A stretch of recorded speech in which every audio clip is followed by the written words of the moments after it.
चली जाइया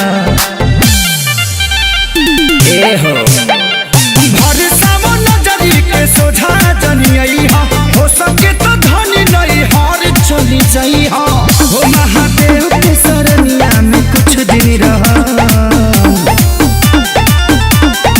बाबू ये क्या कर रहे हो? महादेव की भक्ति।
आपकी चिंता हो रही है, आप समझते क्यों नहीं है? फिक्र मत करा।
पगला जी पागले भक्ति करेला।